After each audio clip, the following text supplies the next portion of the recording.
Welcome, ladies and gentlemen, to Freaky Fast Broadcasting on your Monday night. Tonight, we give you the coverage of the ISRC Lariat Productions Truck Series. As the drivers so far this season have gone through 5 different races, and we've seen so many different winners, we continue on with the streak of going to another incredible racetrack. Can we keep with having our 6th different winner? We'll find out as we head to the legacy course of Atlanta Motor Speedway. This is the 2008 configuration before they turned Atlanta into the super speedway monster of a track that it is currently. But this track has been on the ISRC Truck Series schedule many a times in the past for historic moments of putting drivers into the final 4 to just great finishes. Last time we were here, it was a side-by-side finish. 2 seasons ago, we had a side-by-side finish between Danny Cochran and the likes of Ali Fonseca. Could tonight be another magical evening, or will it come down to pure speed? We'll find out here very shortly, as once again, thank you for joining with us here on Freaky Fast Broadcasting. My name is Sam Dyer. Joining me at the booth is going to be Zach Hall. And Zach, we're here at the 2008 configuration of Atlanta. It's hot, it's slick, and the drivers are prepared for qualifying. Yeah, they are. They're definitely getting prepared for qualifying. It can be important here in Atlanta. Track position can help you because it does give you that advantage of kind of saving your tires by starting farther up. It gives you a little bit more leeway room to give up that speed on the front end of the run. But definitely, I think the talking point all night long is going to be tires, Sam, because this track always, I think the main talking point is just how can you keep the rear end underneath you? And I think a lot of drivers I've talked to have said about 15-20 laps into the run here tonight, they're going to be fighting for their lives pretty much coming off the exit. So it's going to be, I think, not only a fun race for us to watch up here, but a thrilling and very difficult race for the drivers. And setting the tone immediately with just 1 lap going to be Isaac Shelley, who enters tonight with 3 pulls already this season. We'll see if he can continue on with that streak with a 31.1. That's a decent time to have, but that's only on the first lap. We'll see if drivers are aiming for a little bit of a pickup on the second lap for themselves. But what I'm seeing right now, some drivers are already backing off after their first lap, as Trenton Jump only is able to get 1 lap in. Danny Ware going to be bouncing up into second. And we see here on screen, that's Alan Elwood, last week's winner from Pocono, taking it easy, waiting, and maybe hoping for the track to find an extra cloud to cool off this track just a little bit. That can help a ton for sure. Find the speed is looks like Ryan Ferrari is going to jump up the second. But what it looks like, Sam, from looking at the session, it looks like they did make a mistake here, and it's only going to be 1 lap here tonight. So normally we get those 2 laps to get those qualifying laps in. It's going to be on your first one, and I think that even makes it so much more difficult just because the tires are still getting up the temperature. It's a little bit less of, it's kind of like driving into the unknown, so to say, on that first lap, and you got to really get it right, and if you don't, you're going to have a bad qualifying spot, that's for sure. So we'll see who can get these 1 laps correct. Hey, and just like how I messed up on missing on that calculation, the fact that it was 1 lap, some of these drivers that are out and qualified, maybe they didn't realize it. If you're not on a team that's recognizing the scenario you're in, some drivers might make that mistake of, taking it way too easy on the 1 lap that they have. So drivers coming across the line, Ethan Smith that you just saw there, he'll be 4th on the board, and Shelley still on top of the board with a 31.166, which is a very good sign for himself to have here this evening. Waiting on other drivers still out of the field yet to go in for a qualifying lap. Here's Cody Smith in the 7 machine, taking it high and accelerating off the exit of turn 4 to start his 1 and only lap for qualifying. Definitely got to carry a ton of speed there coming off of 4 if you want to have a good start to the lap. And you can see Cody Smith immediately here drop it to the bottom of the racetrack and try to paint the white line. You're going to see a lot of guys do that, but the beauty of Atlanta Motor Speedway, you can move anywhere around this place and make speed. I think for qualifying, though, you're going to see everybody in these trucks glued to that white line, trying to find the shortest distance and the fastest route back to the start-finish line. Is now Smith's going to exit out of 4 and see what kind of time he's going to produce here in this 7 machine and see where that's going to place him. It looks like a 31.51, so that looks like it's going to be 13th on the board right now. So. And with that, a new pole sitter also going to be top of the board. It's the 74 of Nick Crawford. Joshua Kanata going to be bouncing up to 2nd. And here's going to be a lot of fast drivers to watch out for. Cody Reed also going to be out there on track. Alan Elwood going to be placing himself in the 2nd position. So Shelley, for one moment, felt comfortable. Was looking for pole number 4 this season. Not going to be the case. Crawford with 20 seconds left in qualifying. There's no one else really looking to have a chance. And that should be it on qualifying. Cody Reed is out on track, but I think he's going to be too far away from getting this 1 lap in for himself. So Nick Crawford with a surprising late dash for himself to march for this pole award. And congratulations to the 74 for grabbing this pole. As we finish up qualifying, that is it. It is done and dusted. We now enter into a 5-minute warm-up period where drivers will have their last little bit of practice. It also gives us time to take a closer look at how this season's been rolling around. As for this season so far, again, this is a very quick season these drivers are dealing with. As we take a look at the point standings, these drivers only have a few races left. Counting tonight, 4 races left in the regular season. Top 12 on raw points make it into the playoffs. If you're 13th to 20th in points and have a win, you will be in an added addition to the playoffs. And with 4 races left, if we have 4 drivers outside of the top 12 get a win, those are 4 added drivers. So there's still a lot to fight for getting a win, but obviously top of the board, 4 of our 5 winners. You have Vincent Soar, Thomas Green, Jarrett Talmadge, John Forbes looking strong. Last week's winner of Alan Elwood is 7th, but that cutoff line around 12th, you got Garcia, Danny Cochran, Isaac Shelley, Tyler Dangler, all within a hunt and a chance to get into 12th. That's for sure, Sam. And I mean, I look at someone like a Danny Cochran, a past winner here. You know, if he goes and wins tonight, yeah, it's probably going to move him into that top 12 points. But if he was to fall back out, he would at least have, like you said, that wild card to back him up. So those drivers outside that top 12 still looking for maybe an opportunity to win and maybe find their way into that final playoff push. But it's going to be, I think, a fun time for us in these next few weeks. As we move away from our point standings, we take a closer look at how the season and schedule's been looking like. As I said, this is coming through a final 4-lap dash as we are coming up to Atlanta, Nashville Superspeedway, Auto Club, Las Vegas. The Bristol race actually will be an all-star fun race the drivers will be having for themselves before going directly into the playoffs with Talladega, Phoenix, Darlington, Rockingham, and Kansas. But if we look at our first 5 races of the season, Zach, 5 races, 5 different winners. It has been a splendid start to season 8. It really has been. I mean, 5 different winners. I don't think we could ask for more, for sure. And just some new talent, of course, coming in. You know, the first 4 names on that list, kind of people we've seen in the past win. But Alan Elwood, of course, he's had a possible almost 2 chances at a win. Got it done at Pocono last week. Now tonight, could we add a 6th? And, with the next few tracks on the schedule, it's definitely up in the odds of if we can add some more to that. So it's going to be, I think, very, very interesting to see who can manage their way to get in that top 12 like we were talking about, and these final 4 races, who can get it done. Excited to see as we now move with 2 minutes, coming up to 2 minutes left in the warm-up. This is our time to pick drivers who we feel like are storyline drivers to watch out for, those that might shock us and come away with a win. And for myself, I'm going to be going with Thomas Green, last driver to get into victory lane at 1.5 miles. He got it done at Chicagoland. This 3 machine has looked quick at every time we've been here at Atlanta in the 2008 configuration. He's going to be my driver to watch out for that can try to steal another win to be the first multi-time winner this season. Zach, who are you thinking might be a driver to watch out for here tonight?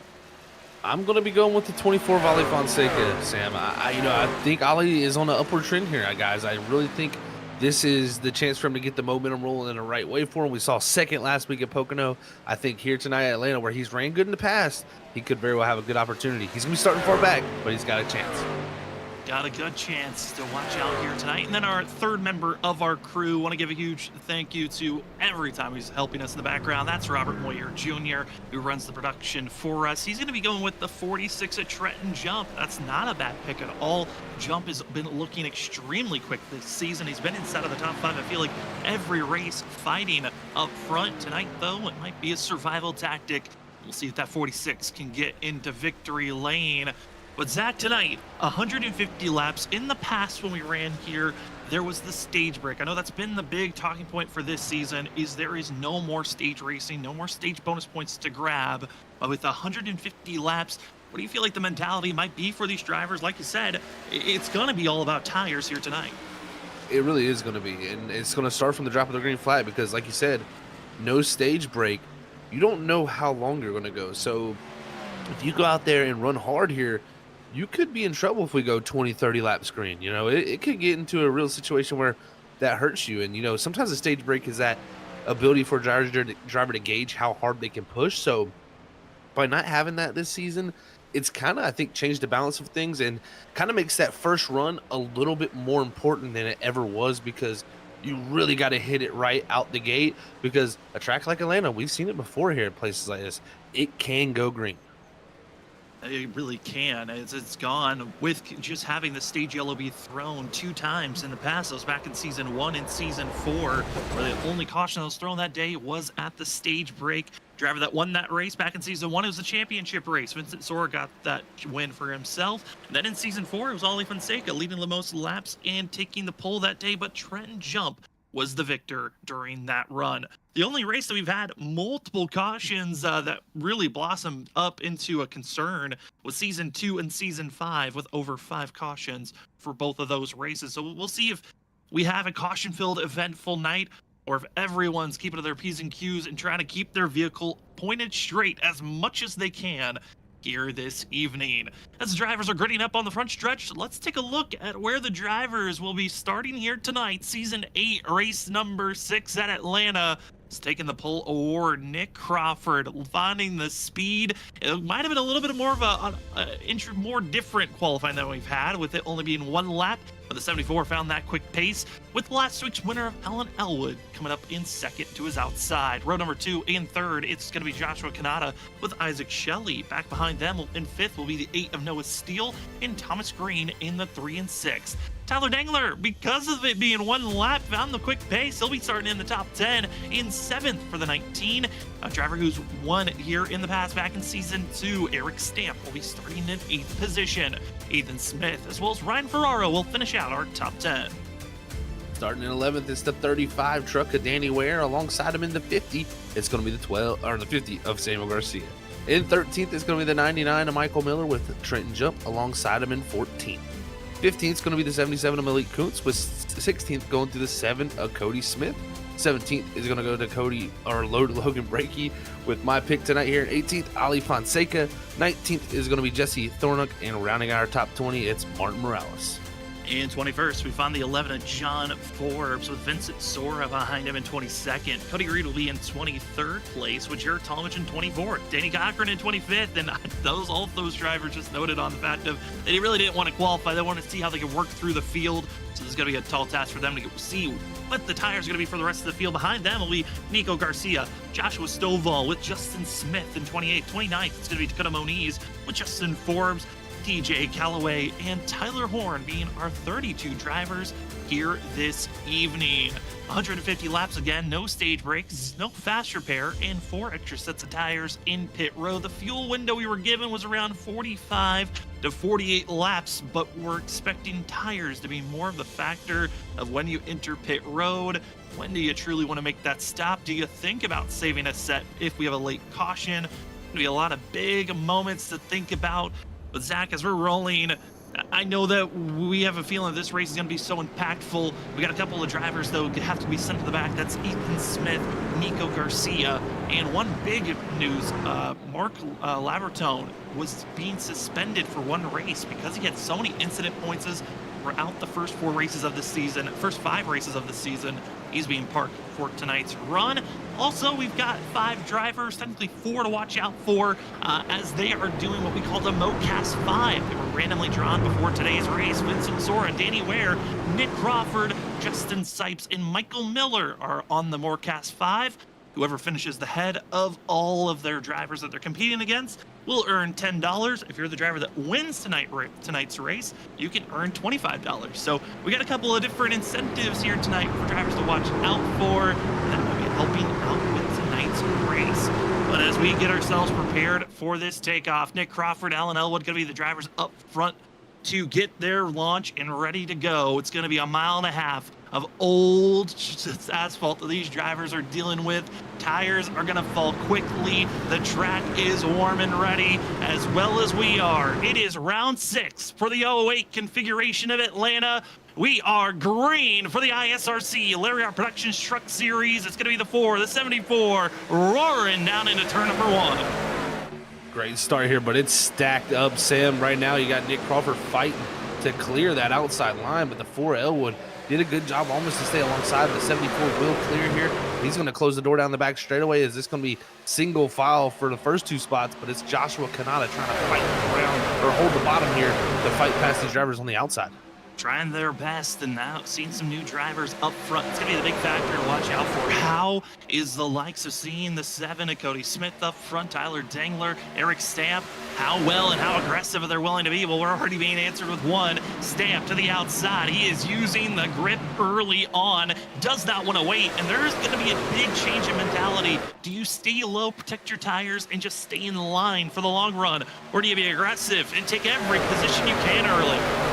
That is a huge question, and the thing is, the opportunity's there at this track. You know, you could go to that outside, really use the tires to really use the momentum around the top to get past people, and we'll see who's able to do it. But it looks like majority of the drivers are electing to kind of run that bottom lane to kind of maybe conserve a little bit of tire, knowing that this race could very much go all the way to the end green. And it looks like we've also had a lot of cloud coverage come over, Sam, so I'm wondering how this track's going to change with that affecting too. Well, for the first couple of laps, weather, track temp 102 degrees Fahrenheit. The ambient temperature going to be 86 degrees. The weather showing signs that in the later stages of tonight's race, the weather could drop off. It could cool off a ton. So the field knows these first 50 to around 60 laps will be very impactful on how you want to move forward, protect your tires. But if we get to a lot of late cautions that drives this race to be later on, watch out for how this track might cool off dramatically, and drivers that are more aggressive could be rewarded later on here tonight as Eric Stanton dropped to the inside trying to go for that move. And already, as we were talking, the track dropped 1 degree. So it is already starting to cool off with this cloud coverage that we're seeing right now. And that's going to rapidly, I think, start to continue to happen if it stays here. I mean, it does look like the cloud coverage is kind of spotty. It looks like we do have clear spots that could come over the track from the outside, but you never know sometimes here with how those things will move. So we'll see how that works out. But Eric Stamp going to clear for 3rd there, and Stamp a past winner at this racetrack. He did it under fuel mileage conditions in the past, but still, anytime you've won at a track, Sam, I think it just has that good feeling. His whole 3 wide back here in the middle, they're racing pretty hard. That's Danny Ware, who's just a ping-pong machine going back and forth in the 35, finding a little bit of spacing. Tyler Dangler able to give room, but they're already now going to be 3 wide behind them. Trouble is just on afoot here as drivers are trying to find their footing to go forward, but it's the 35. Has to be careful, but also in his mirror, seeing drivers just stacking up, and there they go. Wrecking behind is the field. It's the big one. There's going to be 3, 4, 5, multiple drivers, and it's all the drivers that didn't qualify. Oh, man, that just shows you. You put yourself in the back sometimes, you're going to get caught up in other people's mistakes. But 3 wide action like that, everybody was stacking up. It kind of seemed like almost push came to shove there. Little bit. I mean, drivers really poking the bear, you could say, of being stuck 3 wide. Some were trying to make those early moves because they didn't qualify, wanted to make the march forward. With the big cluster of Jurt Talmadge, Danny Cochran, Vincent Sora, John Forbes, they all wanted to do their big hoopla they've been doing this season, which is start in the back and move their way forward, and caught up in a mess and showing how difficult it can be. And here's the showing of it. They were squeezing up 3 wide. Tyler Dangler going to be on the outside near that 27, and it just looked like everyone was trying to check up, and there just wasn't enough space for it, and everyone gets spun around. It's primarily the 99 and Michael Miller, as well as seeing the likes of Cody Reed going for a little bit of a spin for themselves. Definitely a tough break for a few of those drivers, but nobody. Oh, that was looking like it might have been disaster there for a moment as that truck turned right as they're side by side. But I didn't like there was nothing too major damage wise, like from a lot of the drivers who got in that. I mean, it could have been a lot worse for how it turned out. It really could have. Here's going to be another look at it, and you can see Miller on the outside. Everyone just checks up, and then they get contact spun around. It looked a lot more vicious because of the net code and the way that it spun drivers. Luckily, everyone was able to slow down enough, even when they made contact into the inside wall. And so they'll take a short little graze. Some able to come into pit road and get damage repair. You're seeing a few still in pit road getting that damage repair. That's going to be Michael Miller, Malik Kuntz, as well as Cody Reed, Danny Cochran, and Cody Smith in pit road getting damage repair for themselves. Topping off with fuel. Kind of shocking to see Alan Elwood deciding to go with the fuel mileage call here early on. Comes into pit road, tops off on fuel, same with Danny Ware, Nico Garcia, Thomas Green, Martin Morales, Samuel Garcia, and John Forbes, all going to get a little bit of extra fuel for themselves. Very interesting call. I'm telling you that could very well play out, like you said, with the fuel number that we got. That kind of makes it a little bit interesting for sure here with that strategy to play out. So we'll see if Elwood can make something happen out of it. He's definitely given up a ton of track position going all the way back to 20th from second, but something must make him feel confident to give up that much track position. Yeah, and giving up so much of that time, I think the big thing is we just saw so many of those drivers that didn't qualify caught up in that mess. So you're putting yourself right where we just saw that wreck happen. So you better hope that you've got that speed to carve your way through quickly, but you're all on the same set of tires. No one taking a set just yet. So we'll see how this front row can take off and go. And it's going to be Eric Stamp, Nick Crawford, your front row. Crawford taking the outside lane. Eric Stamp going to be on the inside row, waiting for when that 74 can take off and go. And looking already at some of our biggest movers of the day. You could already say just in the first 9 laps, your Whiplash SimCam's biggest mover, Vincent Sora, 14 positions already for himself. So climbing his way forward, as well as seeing Jared Talmadge has moved up quite a few. Joshua Stovall and Justin Smith all up 15 spots. The big surge forward has happened with our first caution. Once again, thank you for joining with us, ladies and gentlemen. We are proud to give you the coverage of the ISRC Lariat Productions Truck Series on Monday nights. Drivers are set. They're ready. They're into the restart zone, and we are green. Crawford, as well as Stamp, take off and go. The cloud coverage is leaving, but it's time to see how this green flag roars on as they head into turn number 1. Got the teammates leading the way right here, so we'll see how they can work together with Nick Crawford and Joshua Kanata this season on the same team. So that's going to be an interesting size. Oh, some drivers dusting the wall, so to say, there as you can see it all graze through off the exit of turn 2. But we'll see how the aggression level is here now with that restart kind of resetting everybody. Getting single filed up front, and you can see how important it is to get to the inside and stay on that white line through the corners. It's going to be side by side in the middle of this pack. Noah Steele, Jared Talmadge having their side by side moment, but showing how strong the outside could be. Trent Jump just ripping the top and making the pass look as easy as it could be over Isaac Shelley. Now rips it to the inside with that momentum. Trent Jump wants the lead now for the 46. They got a 2-for-1 deal there as he used that momentum around that outside to go around Shelley. Then the momentum carried down the back straightaway to the inside of Kanata and got that pass done before even the center of 3 and 4. So we'll see if Jump utilizes that again, as that was the fastest lap of the race as that flashes up in our top right of our screen. Now, again, all the way to the tops of the boards there, Sam, and he's going to have a big run here. Nick Crawford, though, going to show the inside here to defend. Oh, look at the big over. Going down to the underneath the white line, risking it all already on lap 12 of tonight's race. And Jump doesn't want to waste any time, but it might have wasted all of his tires on that big surge and dive to the inside. Doesn't work out. Will he attempt once again? No, he'll have to drop down low. You can only run the top just for so many laps, because if you stay up there for 3 to 4 laps, even more than that, your tires are done for the rest of the run. So Jump, That was probably his one shot he's got. Now he's got to wait for another 10 to 12 laps where he can really go for another chance there. I think you're exactly right, Sam. I don't think he's going to want to be going up there too much. I mean, it is like the forbidden fruit in front of you. You know, you can go up there. There's a ton of speed. It feels amazing when you do it, but it is going to at some point bite you, and it will not really even come back to you. It's very hard to get them tire temperatures back down after running the top. So got to be careful with it. And right now, Nick Crawford there flirting there with the exit of the wall there. Maybe even scraped it a little bit with the right rear quarter pound. So just showing, even though these drivers are still trying to manage tires, they're on the edge of the grip level. On the edge, they're trying their best as Crawford continues to lead up front. This was a note where I was hearing from the drivers, some of them were practicing. They said, being the leader, yes, it's nice having that clean air, but it also kind of makes this front end feel a little bit looser. So there are some rewards to have, but also kind of makes this vehicle a little bit more of a hard-handling vehicle. When you're in the draft, you got a little bit more tightness, and I think that's going to be the fun back and forth of, is leading more important here early on, or is it later on where you want to be that driver leading?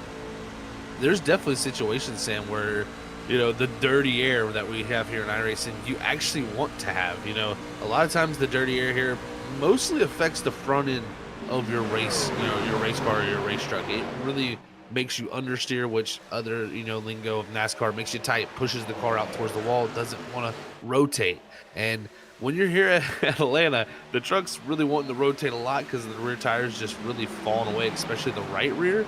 So when, you know, you have that ability to be able to manage it, it can just really help a ton to how your race is going to play out if you can manage your right rear tire.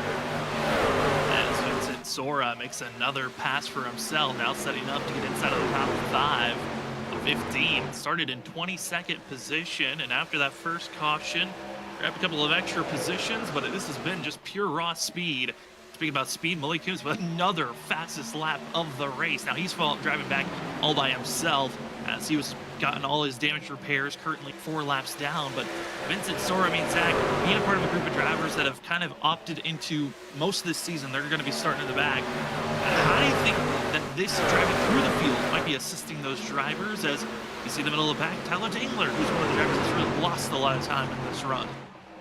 Coming through the field can be an interesting thing. You know, a lot of times you learn a ton, in my opinion, trying to make passes. You learn where the truck works, and you also can kind of judge yourself based on the trucks in front of you. It's almost like having a ghost truck, so to say, when you're in time trial. You know, you can really judge and base your exit speeds, your entry speeds, and you learn a lot, I think, really by coming through the field. So a lot of these guys who do start out back, yeah, it's a detriment. Some of them got caught up in a wreck, of course. It wasn't as bad with damage as we probably were thinking, but you know, you can learn a ton still by starting out back if you have that confidence ability that you can work through the field.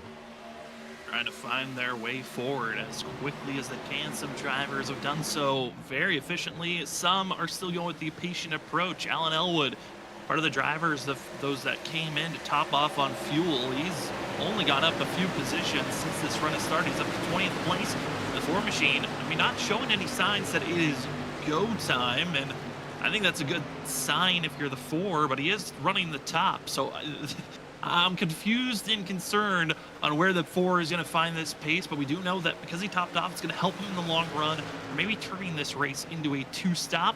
The rest of the field, maybe a 3-stop could be on the mind if we stay green.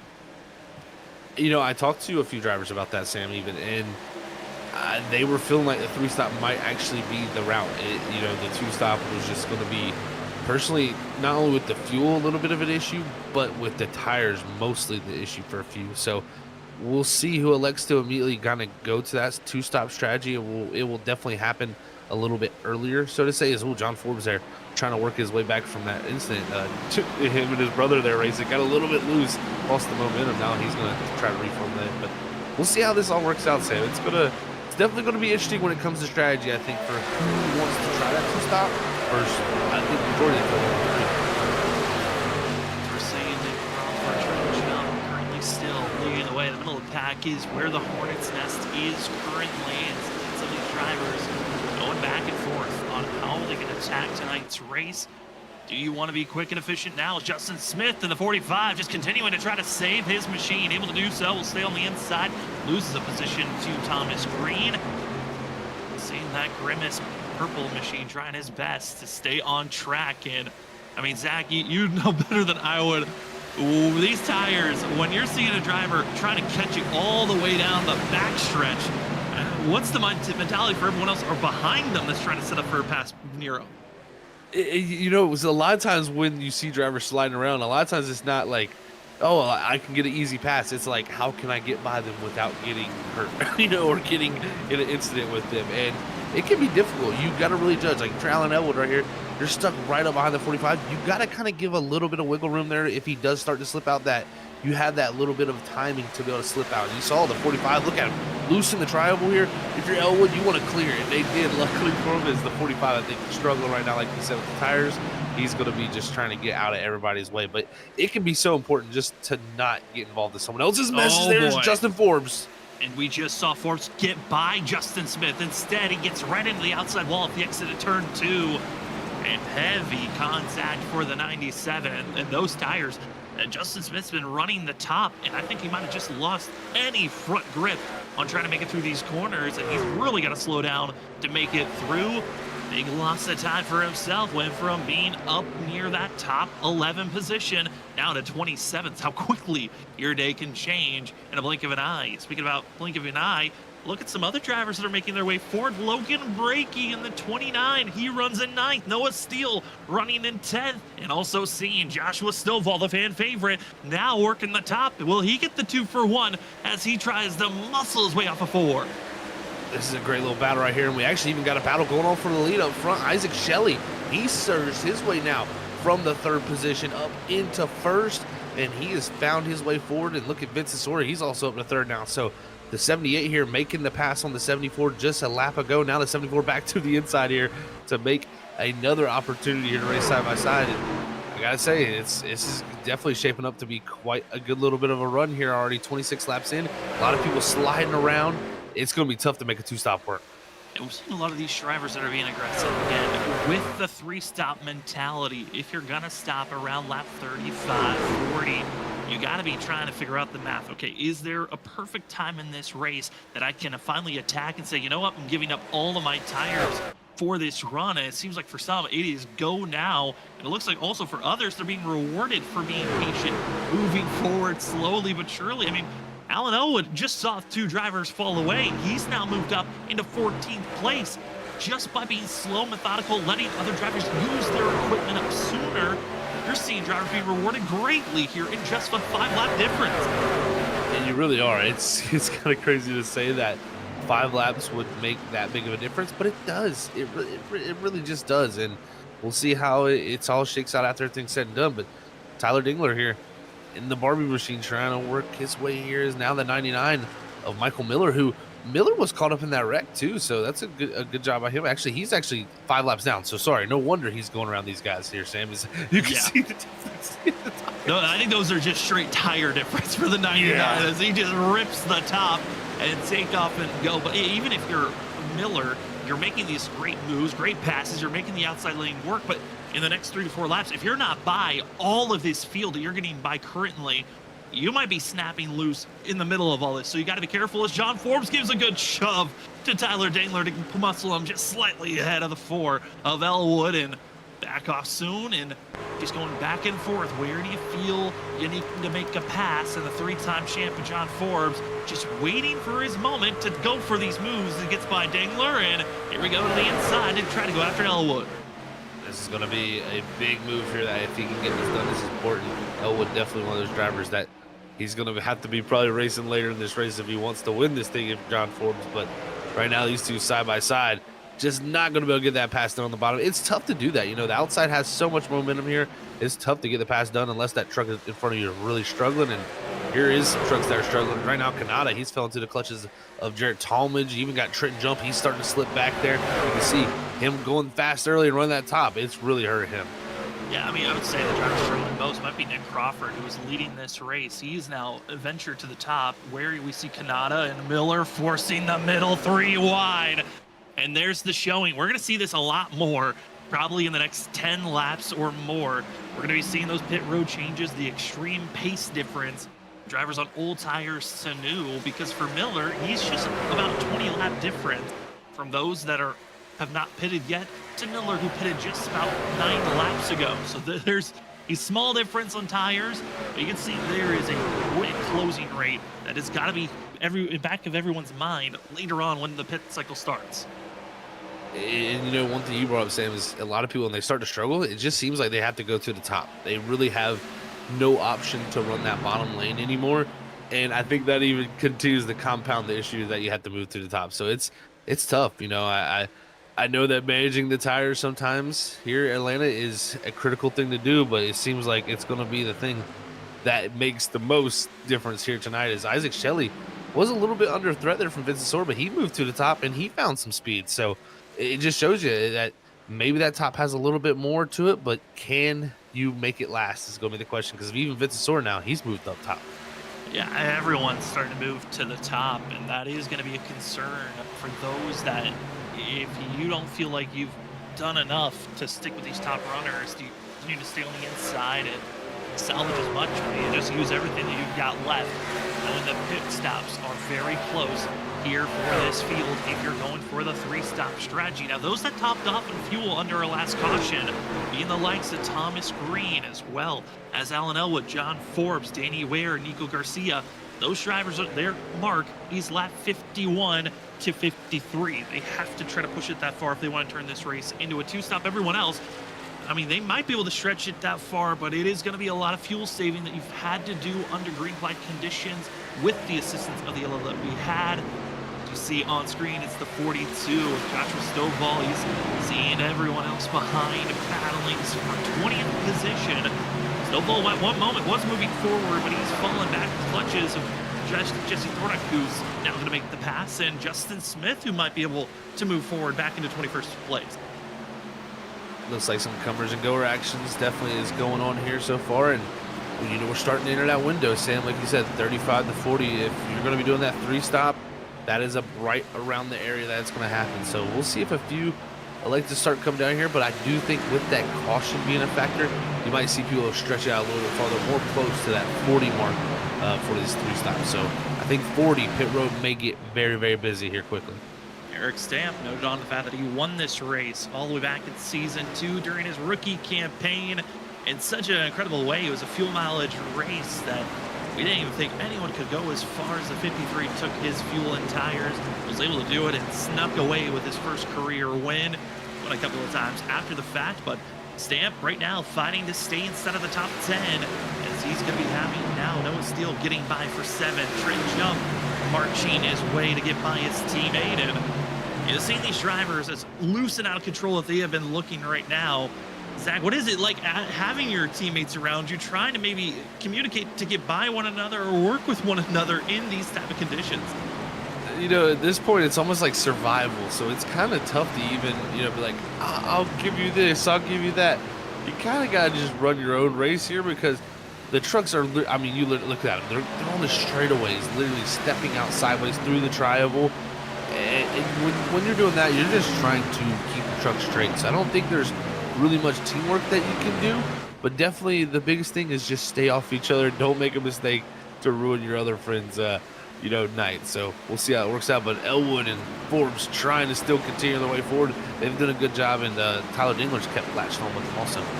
I know it's Zach. Is Smith now going back to the inside to try to stay in front of Alan Elwood. Elwood in the 4 machine has been working great, but a big slide for the 00 as he'll hold on. First driver to hit pit road, though, it's going to be the 74 Nick Crawford taking the gamble on lap 38 to 39 is our pole sitter. So take a chance early. I think that's always been Nick Crawford's kind of MO. If we're going to have a long green flag run, he's usually the first of 5 drivers to hit pit road. And it sounds like drivers are getting a little bit more active over the radio. It's pit stop time. We have entered the 3-stop window for some of these drivers to make their first stop. And here goes the 00 of Ethan Smith now into pit road. Here he comes to see how this works out. And yeah, pit road just gets super busy. Ali Fonseca, Joshua Kanata now also up ahead of Ethan here have come in. There's definitely a lot of drivers taking an opportunity. We'll see if they're going to be electing to do that 2-stop strategy. I think you're going to want to run it farther than 50 here, because we've had that caution. I think you just want to have that wiggle room, so to say, to play a little bit easier on these other runs. But definitely, we'll see if anybody stretches that far. If you're the likes of Isaac Shelley out front, the question for him is how far does he want to go? Because right now he's kind of stretching his legs on the field, so he's probably liking continuing running laps right now.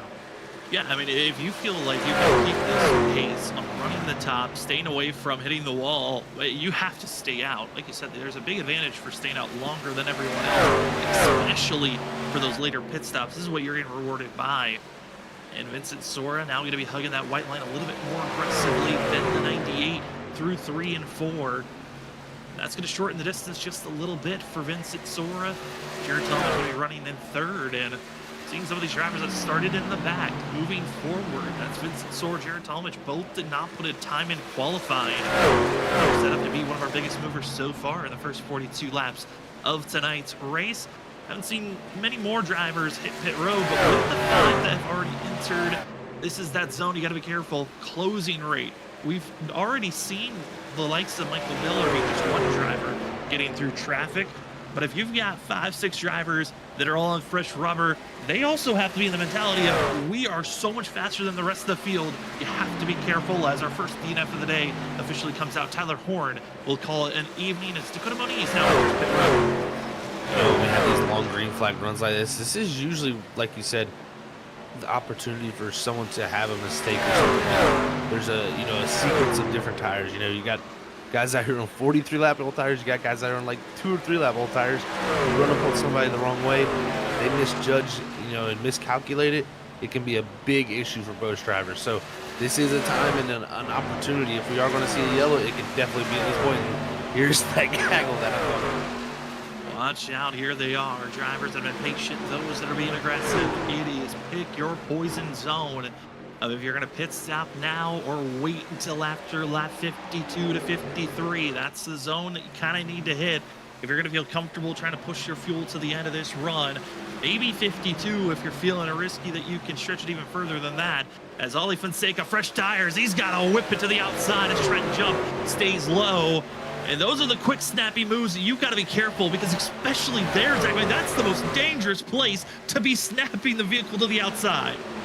It really is. It is something you definitely don't want to have in a place and that you don't want to have happen. So good job by Fonseca holding on to that machine, because right now you can just see slicing through this traffic here of the older tires, like literally like they're standing still. I mean, you literally carry upwards of almost 20 to almost 15 mile an hour more center speed on the fresher tires. So it is a crazy amount of closing distance, and you have those big moments in traffic too. That's not a good thing with the closing. Also, what happens those. If you're one of the drivers with fresh rubber, you're just hoping to get through this traffic as quickly and as smoothly as possible. But also, you got to think that you don't want to just use up all your rubber right now, immediately. You still have to stretch now if you've already pitted these tires all the way out to maybe that lap 90 marker. You got a lot of room. They got to push these tires, but wow, you can see the difference of John Forbes trying to just stay to the outside, fighting for these positions. And Ethan Smith, I'll just take the inside and go on that 00. I mean, it was like he had 200 more horsepower right there as he drove by him. It was crazy to see just the difference that you can have in tires. The 46 up into the wall. That's going to give John Forbes the nice and easy pass. And Forbes continuing to march forward, doing a great job right now, up to 6th. And lap time wise, definitely in the ballpark range for what you would need to be here. Seeing the 35 of Danny Ware, one of our rookies that entered into the season, has only had 1 start so far. This is his 2nd running for himself. But Danny Ware, part of the MoCast 5 drivers that were drawn before this race on being awarded and a chance to earn a little bit of cash here tonight. Other drivers that are part of MoCast 5, Vincent Sora, Danny Ware, Nick Crawford, Justin Sipes, as well as Michael Miller. Justin Sipes didn't show up for tonight's race, so it's just 4 drivers. Whoever finishes the highest of those 4 gets $10. If you win the race, you get $25 for yourself. I think that's why we're seeing Vincent Sora racing a little bit harder than we usually would this early on in the run. He wants to be taking control immediately. With 15, even if he finishes where he's at right now, he gets 10 extra dollars for himself this season. So you're seeing the drivers just casually grazing that outside wall. Sora goes low, Shelley stays high. This is some great battling going on. I mean, literally our top 5, I've been watching lap times, they're all just matching each other. 33.3 after 33.3. I mean, it is crazy to watch. And the driver that was surprisingly the last few laps on the old tires that's been the fastest, it's been Danny Ware, who we were watching in the 35. So he has been the quickest, but everybody's in pretty much a tenth or a half a tenth off each other. It's just super close battling, and Jarrett Tallman's pretty much right here in third place. He's matched the leaders the whole time, really. Match the leaders and continues to ride on as we are now on lap 50 of 150 laps into tonight's race. Picking and choosing where you want to be and seeing some of these drivers with that extra zone of having the caution to save fuel then, and also being able to save fuel if on small different ways, if you're clutching, if you're letting off the gas sooner, there's small ways to advance your spacing to go further than everyone else, and that's what we're seeing right now. And 53 to 52 might be the zone that we see some of these drivers pull off into pit road. But currently, Isaac Shelley, Vincent Sora running a fabulous line. Here's the 3 of Thomas Green, running in 5th place currently as he's trying to run down and catch the 8 of Noah Steele. And great lap time last time by 33.29. Our leaders up front are in 33.40, so he's looking pretty strong. 33.10 right there to Noah Steele's 33.36, so a couple hundreds faster. So just taking little chunks of time out of the 8 here is the 3, and we'll see if he can find his way around. But definitely feel like pit road has got to get busy here quickly with just the numbers we got with that caution. And I think the reason why these guys are staying out as long as possible is just to build some wiggle room. And here they go, leaders on the pit road. Into pit road, don't make a mistake. Speeding can be critical to change your race here and just end this whole entire strategy. Pace speed is 50 miles per hour. Those top 3 able to enter cleanly for themselves. Also don't want to slide through your box. Sora Talmadge did a clean run. Here's going to be Shelley into his box. A little bit slow, but at least it slide through. He'll take that for himself. Noah Steele stays out for another lap as Thomas Green, John Forbes, they continue to stay out as well. And for Thomas Green and Forbes, they pitted under our yellow so they can stay out for another time. Here's the 8 of Noah Steele as he makes his stop, and as well, going to be following suit. John Forbes, Trent Jump, making their stops. No surprise to see a lot of these guys coming down here and didn't hit pit road under any of that caution. So we'll see, how far the likes of like Alan Elwood can take this year. Same with Danny Ware, those drivers, and also Thomas Green too. So I forgot about Thomas Green there. He also pitted, so that can take these drivers a lot farther into this run, I feel like. As Thomas Green still out there, Danny Ware, Tyler Dangler. Saw Dangler trying to get to the inside as quickly as possible. He knew he was going to have to pit this lap. He'll drop early to make sure he does not miss pit road. Here's Eric Stamp with an aggressive entry. And also the rest of the grouping. Anyone thinking about staying out for an extra lap? It looks like there might be a few that are thinking about the gamble. Danny Ware, Alan Elwood, they continue to stay out. Garcia, Cody Reed, Martin Morales, they all stay out for extra laps for themselves. All those 5 did decide to pit during our last caution. They can go these extra few laps. The question is, how much further past this do they want to go? And for Ware, he's at his window. It's pit stop time for the 35. Here he comes, and that was a interesting entry, but it worked pretty well. So good job there, getting himself in the pit road. Teammate Alan Elwood's going to stay out this time here, Sam. Same with Nico Garcia. So be those 2 in the top positions. And oh man, I thought it was a fast entry there, Sam, for a little bit, and it makes sense. It seems like he has got a black flag here for speeding. Oh, speeding through himself, slides through his box. It's just a compounding issue for the 35. Looking at other drivers also that might have been caught up with incidences or issues. Danny Cochran staying for extra time for the 2 machine in pit road as he had issues, and big slide for the 4 as he now enters pit road. And for Elwood, he looks to be good on that entry. So no black flag for the 4 as Cody Reed will stay out for more laps for the 25 machine. He wants to get that lap lead, and I'm curious for Mark Morales if he's wanting that lap lead bonus point as well for himself. Very well could be that case, and we also had another driver have a mistake in pit road. Nico Garcia of the Elwood Designs team also having an issue. He spun out coming to pit road, so he had to get that truck back going and lost a ton of time. So only Alan Elwood of that team there really able to make it pit road without any issues here on our first green flag stops of the night. And right now, Cody Reed still continuing on. Martin Morales there in second, and it's crazy to say this, but Nick Crawford, he's a half a second right behind Martin Morales. It just shows you how big a difference the tires are with just how much time you make up. Yeah, and I was curious. So I was going to ask, right when this pit cycle started for the drivers that are aiming for the two-stop, we were seeing Nick Crawford and the rest being about 20 seconds off of the leaders right before they hit pit road. I'm curious on what the window of time they're going to need to be close-wise when they make this upcoming pit stop and close in for when the money stop for the two-stop drivers happens, because this is going to come down to a time game of who's willing to use their tires just a little bit more than the rest of the field. Is Cody Reed, last driver with Mark Morales to hit pit road. We do have another driver calling it an evening. It's going to be Malik Coates, which Malik, he's had some good runs here in the past. Sadly tonight, not one of them.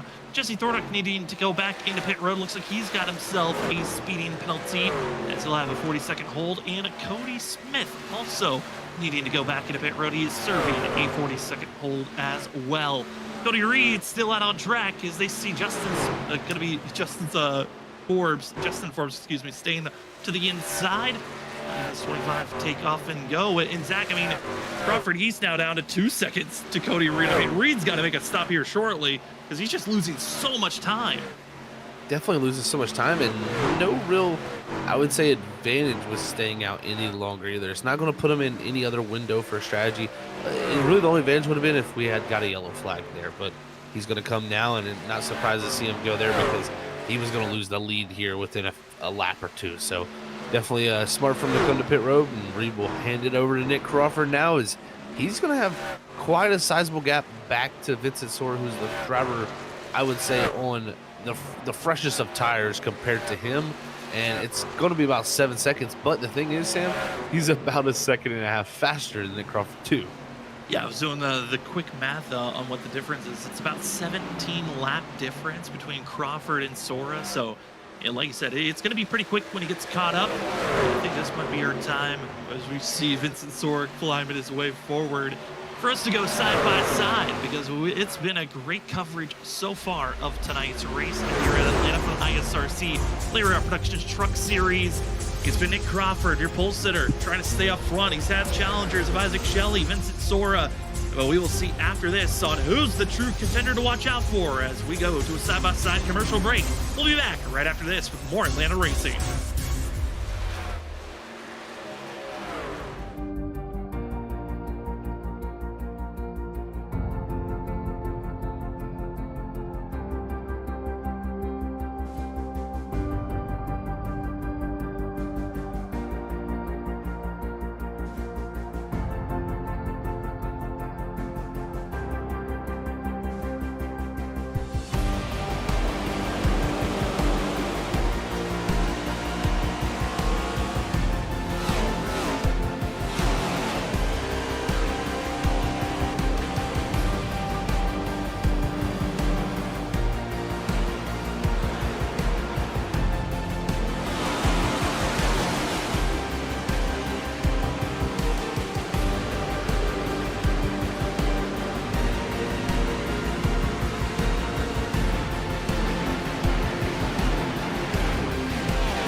Welcome back, ladies and gentlemen, to Freaky Fast Broadcasting's coverage of the ISRC Lara Production Truck Series. It's Season 8, race number 6, currently underway here at the 2008 configuration of Atlanta. Into pit road, it's Nick Crawford taking the early gamble for himself, pitting about 33 laps ago. Wasn't expecting this early pit stop by Crawford, but I mean, Zach, this is looking like it might be a decision of instead of just a 3-stop, is this a 4-stop strategy? Because this is a wild already pit stop for himself. This is going to be his second green flag pit stop so far.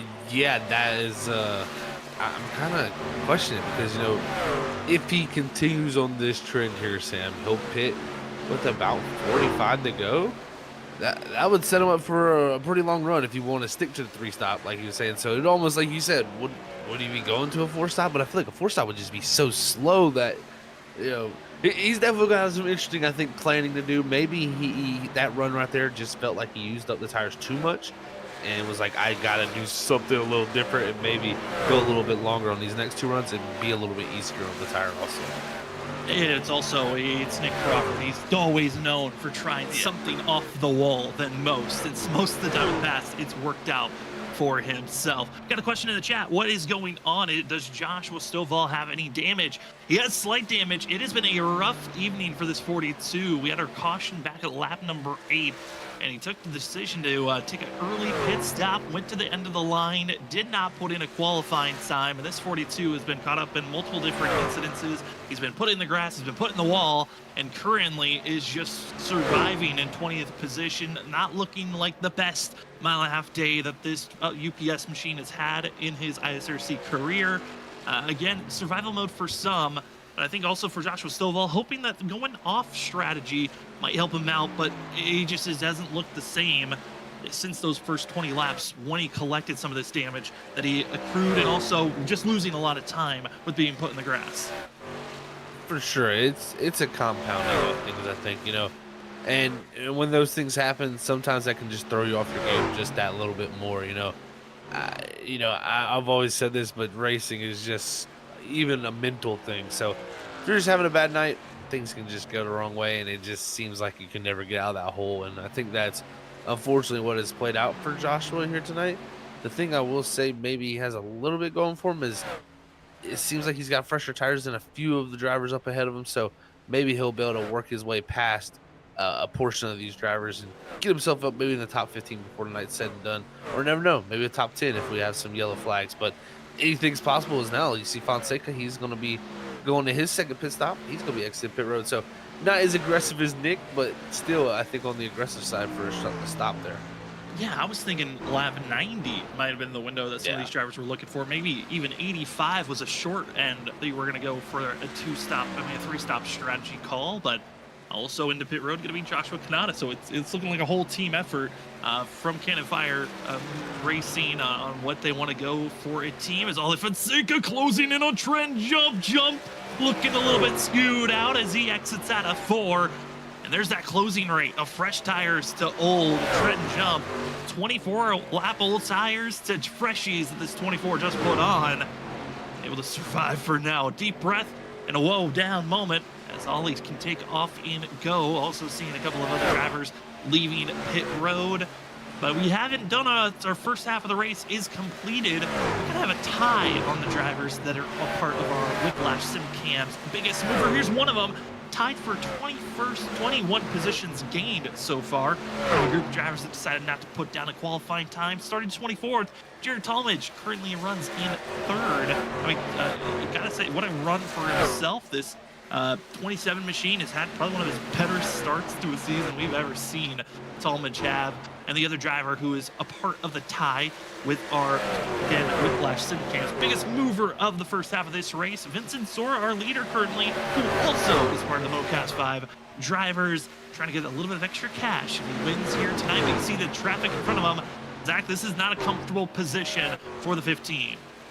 Definitely not a comfortable position to be in for him, yeah, especially, you got Shelly not too far behind, who's pretty similar pace with you also, so you want to make sure that he doesn't get too close, because that would just get y'all racing and just make things a lot more difficult, I think, for the 15's life. So we'll see how it works out. Right now he's going to be putting, it looks like Joshua Stovall a lap down, so he will clear that 42 here as they cross the line. And from here, I think he should have some decently clear track with Martin being the next car ahead, and he's on about 10 lap fresher tires.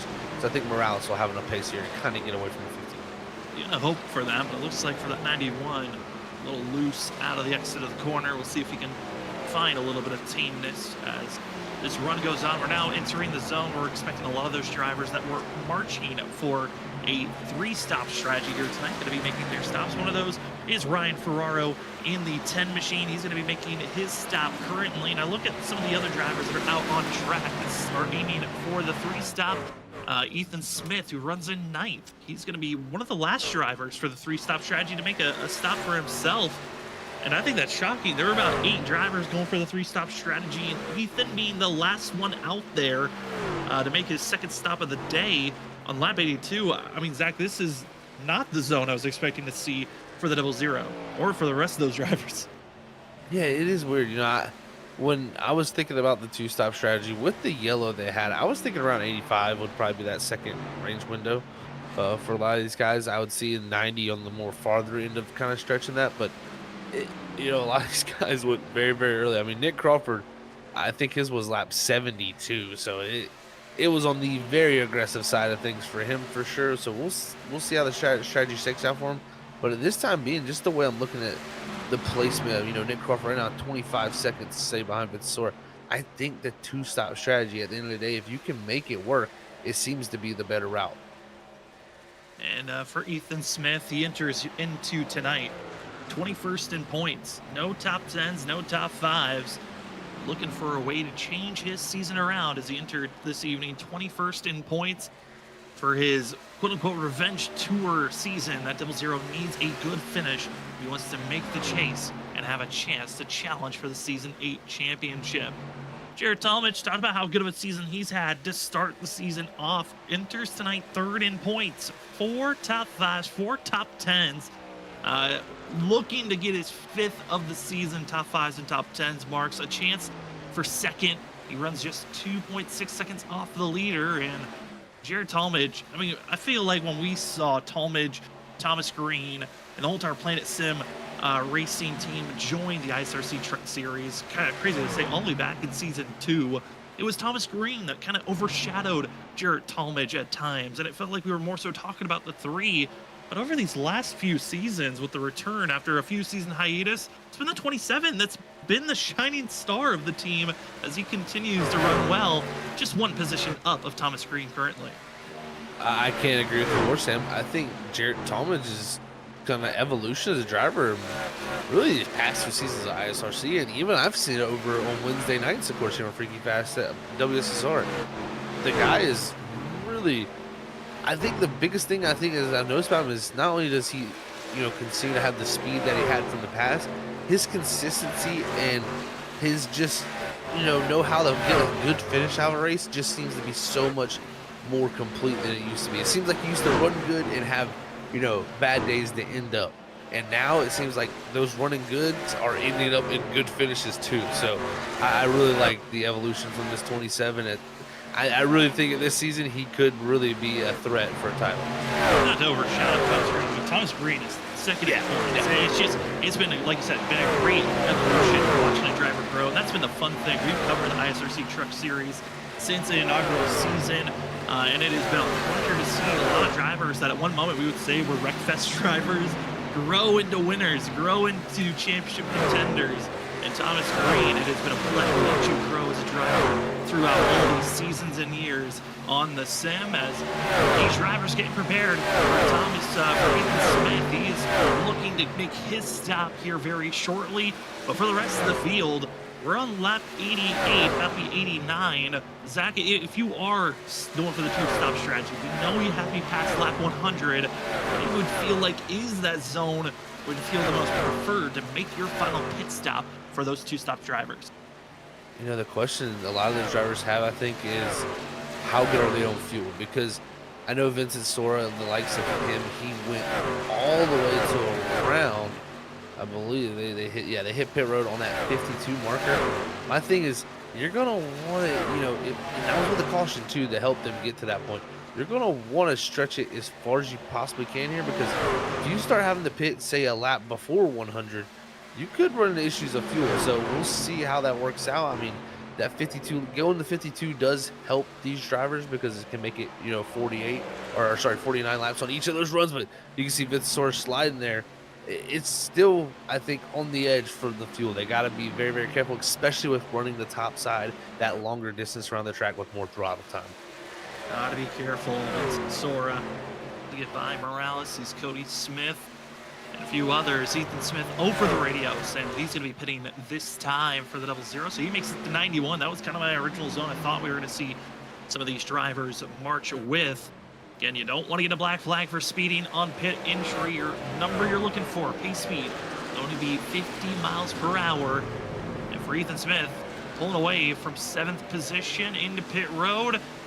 And going to be in one of those better spots to watch out for. Again, tires and how the number game lines up. Going to be the true question. So now for Ethan Smith, he makes this stop. He's expected to have one stop before the evening is over. The other drivers, though, that still need to make their final stop if you're going for the 2-stop strategy. Everyone in the top 11, still one more stop to go, as they are about 8 to 10 laps away from making that position for themselves. If you're just joining us, it's been an actual pretty green race, shockingly. I'm trying to bring up a race report for tonight's evening. But Zach, I mean, this has been incredible. Just one caution that was back at lap number 5. That we had for ourselves, and since then we've been clean and green. A few changes of who is leading this race with the pit cycle going around, but it's been a lot of Vincent Sora, Isaac Shelley, Nick Crawford have been the dominant 3 that have been leading this race. Yeah, it's definitely been an excellent race so far. We got that quick yellow at the beginning, of course, and then we've had a ton of great racing and some great lead changes even. So it has been a mixy race. I mean, Vitsor's kind of took a little bit of a control at this point, but anything is still possible. We got a lot of strategy to play out, and I think the question is going to be, when will the final stop come for these top 5 drivers? When are they going to flinch? When are they going to say, I got to come to pit road? Because it can very well make or break their whole race right now. Certainly can. Here's your top 5 currently. It's Vincent Sora, Isaac Shelley, Jared Talmadge, Thomas Green, and John Forbes. Those 5 drivers have been so quick. 4 of the 5 are in the top 5 points. Isaac Shelley has gotten the most poles this season. But there's one driver who's outside of the top 5, I think a big note to watch out for. Noah Steele. For the longest time, I think we said he was going to be a threat to watch out for many a season. It's kind of had a fall off these last few. But this 8 machine enters tonight 10th in points. The only driver that is inside of our top 10 in points without a top 5 finish. He's got 2 top 10s, and he was hoping to get maybe his first top 5 here tonight, run 6th. As quite a margin to catch up to John Forbes, but another solid run. This could solidify this 8 machine to running for that chase later on. It really could, and we've seen Noah. He's been very, very strong at the 2 mile to 1 mile, 1.5 mile tracks. It just seems like it really fits his style of driving, and has ran really right outside the top 5 for the majority of those races this season and in the past too. So we'll see how he can do and fare over these next few weeks, because we got some good tracks I think coming up for him, especially Auto Club. But right here, the 4 of Elwood, a little bit fresher tires. I think he's trying to get this pass done on the bottom, but it's just going to be tough. I mean, it's only 3 laps difference, and you kind of even out once you get to this 33-second bracket, and it kind of just comes down to how quick you are at this point. Elwood, the quicker driver right now, but just can't find the way around. Yeah, and the defensive line always is the outside. You're able to just carry a lot more speed, get back on the throttle sooner.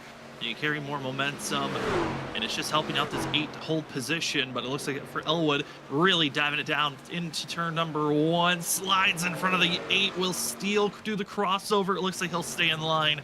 I think for the 8, realizing, you know what, it's better just to save my tires, not to fight the 4 anymore than I have to, and they'll settle right into 7th place is Noah Steele.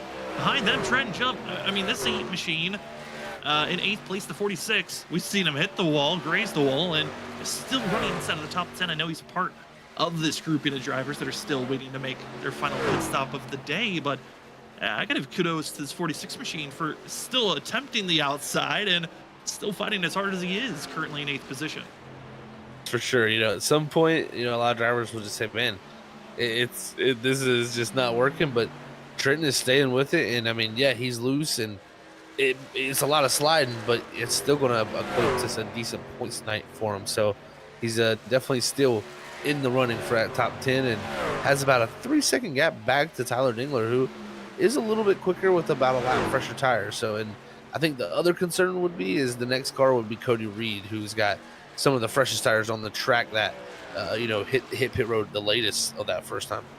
Tyler Dangler, like you said, running in 9th place. He is slowly trying to make his way forward. And for Dangler, he got his best finish 2 races ago at Chicagoland. The mile and a half's really have been his better runs. I think similar to Noah Steele, the bigger tracks is where Tyler always has his best finishes. And here tonight, running 9th. If he can get a top 10, it would be one of his first top 10 finishes in a regular season in a long time. It is a struggle for the 19 at moments to really have a strong run throughout the regular season, but I got to give kudos to that Barbie machine, running 9th currently and just trying to hit his marks, battling just for that 10th place spot. If you see here in the 25, Cody Reed, Eric Stamp going back and forth, and currently it's Cody Reed who took that gamble of staying out the longest out of everyone to make their first pit stop of the day. The 25 currently runs in 10th place, and I mean, Zach, looking at his lap times, they've equaled out. He's hit the plateau, but this is pretty impressive, and also impressive of Eric Stamp running right behind him. Yeah, it really is, man. I tell you what, this is great to see for a lot of these guys, especially like you bring up Tyler. I mean, he's having an excellent run here tonight. Hopefully it continues that way. And we're seeing a lot of these guys who are trying this 3-stop rule, such as the one we're seeing on the screen here, Joshua Kanata. He's trying to find his way around the lap cars here and find his way up to Eric Stamp and Cody Reed. But the problem for Kanata is those tires are already evened out. I mean, we're now, I believe, 25 laps into the run for him, and he's pretty much running about a 10th or about a 10th faster than the leader. So it's really not equating to a bunch, and him and Nick Crawford, the first on that strategy, about 17 seconds behind our leader still. Speaking about our leaders, pit road's calling for them. Top 3, Vincent Sora, Shelley, Jared Talmadge going to be making their stops. Still out on track, going to be Thomas Green and John Forbes.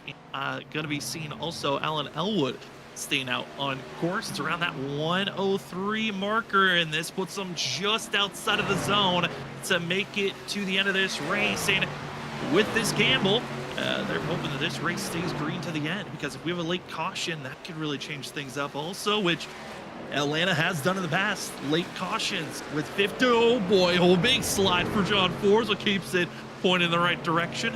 But Zach, late cautions have been known to happen here at Atlanta with 15 to 20 laps to go.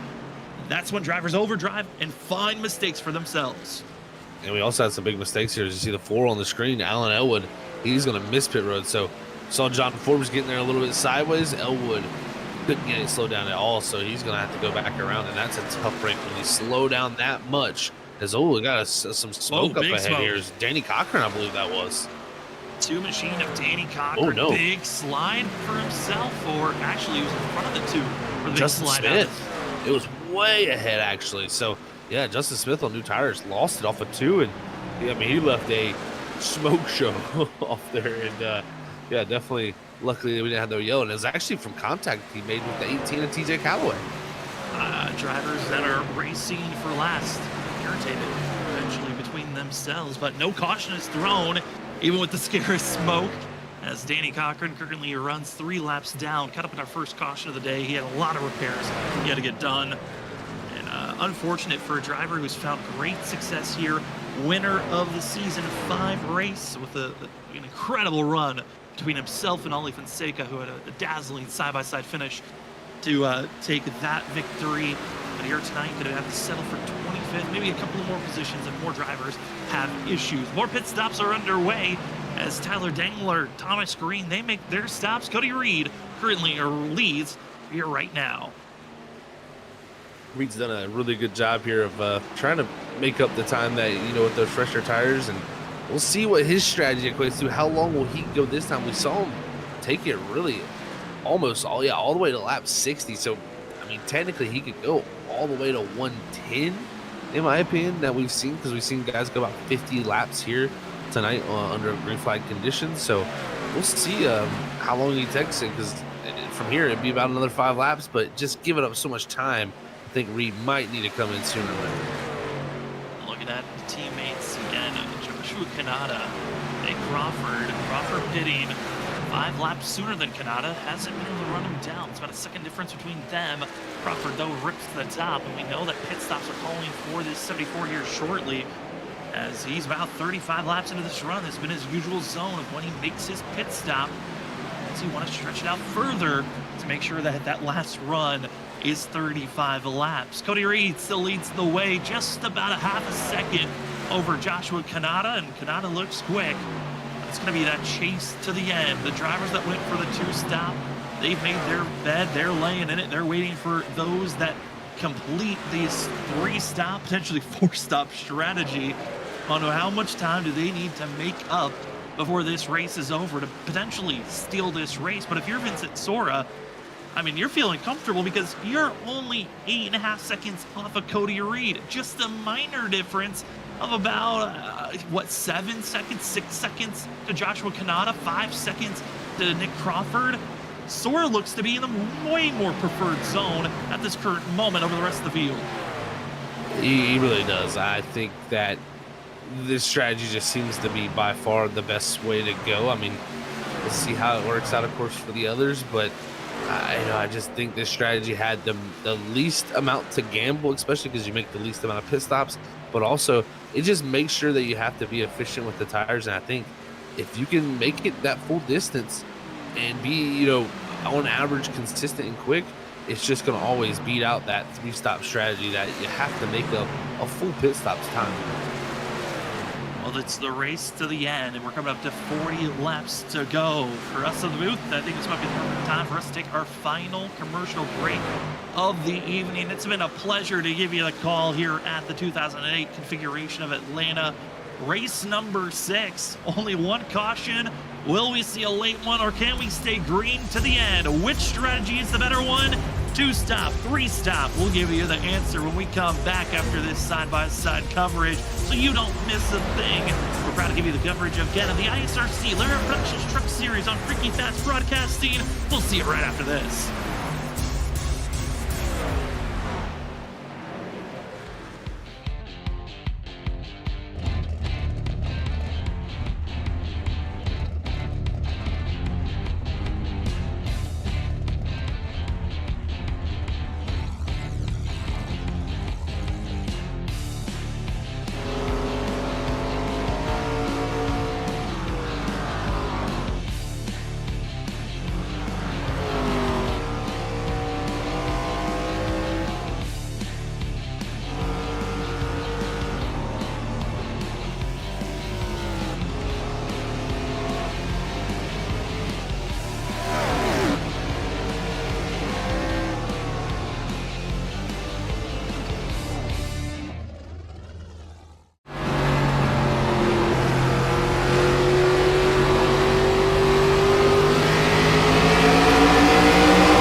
Welcome back, ladies and gentlemen, to the ISRC Lariar Productions Truck Series. I want to say thank you to Lariar Productions. If you want to see some great comedy videos, food reviews, go to Lariar Productions on YouTube, Instagram, and all social medias to get some great laughs to get you through the day. Also, want to say thank you to Morecast, as well as Gridless Graphics, for being the primary sponsors to help out the ISRC Truck Series. We haven't really had a caution to use it, but we also want to say thank you to the Armadillo Motorsports team for having our quote-unquote Lucky Dilla Award, which is the waiver round when you're one lap down. That's awarded after a caution is thrown.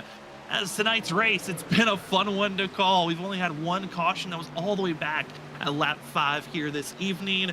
We've had 2 different strategies as we've been green to go down, 2 stops, or the 3 stops. Currently, it's the drivers that went for the 2-stop strategy that are being rewarded, and it's currently Vincent Soar, Jared Talmadge, Isaac Shelley, and John Forbes, your top 4 currently on track, as John Forbes on one of the fresher tires of those top crew, but he is still 3.5 seconds back. He's got a lot of time to make up, as well as being challenged by a few other drivers that are going to be trying to make up some big time. The driver that we were concerned on how many pit stops he would make here tonight, Nick Crawford, in pit road once again. And Zach, a lot of lost time. This strategy just did not work out for Crawford here this evening. No, definitely not going to work out for him too well here, but we'll see what it amounts to. I mean, if anything, can he salvage a top 15 out of tonight? I think would be something he'd like to do. And that's the thing. Like we talked about, Nick likes to try different strategies, and I even talked to him tonight. He felt like the 3-stop was always going to be his route. He just never felt like he could manage the tires enough. So it definitely, sometimes when you come to these racetracks, you're just kind of put in a box with how your tire wear is. I think unfortunately he couldn't make that work like a few of these other guys could. A couple of other drivers that have made pit stops recently. Ryan Ferraro, who runs back in 20th position. Cudamone is back in 22nd place, as well as currently the last driver to enter pit road besides Nick was Ethan Smith, who runs back in 24th position. As the field continues to roll on, about to be 25 laps to go here tonight. Vincent Sora leads the way with Jared Talmadge, Isaac Shelley, and looking throughout the rest of the field, I mean, this is still, I am loving the latter half of the top 10, where you find Noah Steele, Tyler Dangler, Eric Stamp. You got to give huge kudos to some of these drivers that are having some great days, best season finishes that they have a potential to grab, and they continue to just stay out and running their own groove. The big challenge for 9th place, that's where Tyler Dangler runs. He's going to have Cody Reed right on those tailpipes here shortly. I think that's going to be a big challenge of holding off for that 9th place position for the 19. Drivers that are further up to watch out for in the battle for 2nd, Jared Talmadge, Isaac Shelley, and John Forbes. That is going to be the trio group for who can get 2nd, 3rd, and 4th to watch out for, as Shelley's looked very consistent here. It's the later run, though, that I'm curious on what speed he'll have left to even attempt to get by Talmadge. Yeah, it's been interesting. That first run of the race, it seemed like the very end of the run, he was very strong. That second portion, it seemed like he kind of struggled a little bit in that second half of the run. I'm interested to see if this final run, can he put all the pieces back together and get back to 2nd, because I think right now it is going to be the battle for 2nd, unless we have some type of yellow flag to bring it here. And if anything, if you're Isaac Shelley and Jared Talmadge, you can't focus too much just about yourselves and just Vincent Soar, because John Forbes is not that far behind you. He's about 8/10 back, and he's got about a lap fresher tires. So Forbes could possibly be looking to get himself a top 2 finish out of this when it's all said and done. Race isn't over. Also, the regular season isn't over. This is only race number 6 of the regular season. Regular season is 9 races in total. The next couple that are coming up next week, we head to Nashville Super Speedway, Auto Club, and we finish off the regular season at Las Vegas before we have the All-Star break at Bristol. So these drivers know this is crunch time. If you want to make the playoff push, you need to have a strong run here tonight. Next week at the Concrete Super Speedway racetrack in Nashville, as well at Auto Club Las Vegas. And there's a few drivers of note that really can make that push of just continuing to show their strength here tonight that we've talked about, that are much stronger at the 1.5 and bigger courses. And I'm kind of shocked. I mean, looking at the schedule, Zach, talking to the admins, they said this was going to be a much friendlier season for the field no short tracks of note, really. National Super Speedway is the shortest track that we have in the regular season. So everyone that likes the bigger courses, they are being rewarded so far. They'd definitely be rewarded for sure right now. And, sometimes it can be more tame with those style tracks, but you can have any style of racing personally on any track. It really just comes down to what that said and given night is. And, before it is all said and done, they will have, at least in the playoffs, a few races that I think they're going to have to definitely focus up for, like Phoenix and Rockingham. Those could be kind of short stack track style races. So even though this regular season has been was something going on? Trend jump, big wiggle. We just saw on screen off the exit before after getting passed by Alan Elwood. But those upcoming tracks with those short style courses, I think that's going to be bringing a lot of fun to watch out for. Definitely is, because nobody's ran in those races this season, so we're really going to go with the unexpected, I think, there, and that is the playoffs, folks. So I think that makes it even that much more wild. As these guys have really gotten all wound up on the speedways. Well, they're going to have to definitely bring it on down a tone when they get there, because if not, they'll run into issues. So we'll see who can master those tracks, but those will be when the playoffs come. For now, it's just going to mostly be these speedway style tracks, and we've had great racing all season, so can't wait to see how it all closes out in these final four after tonight.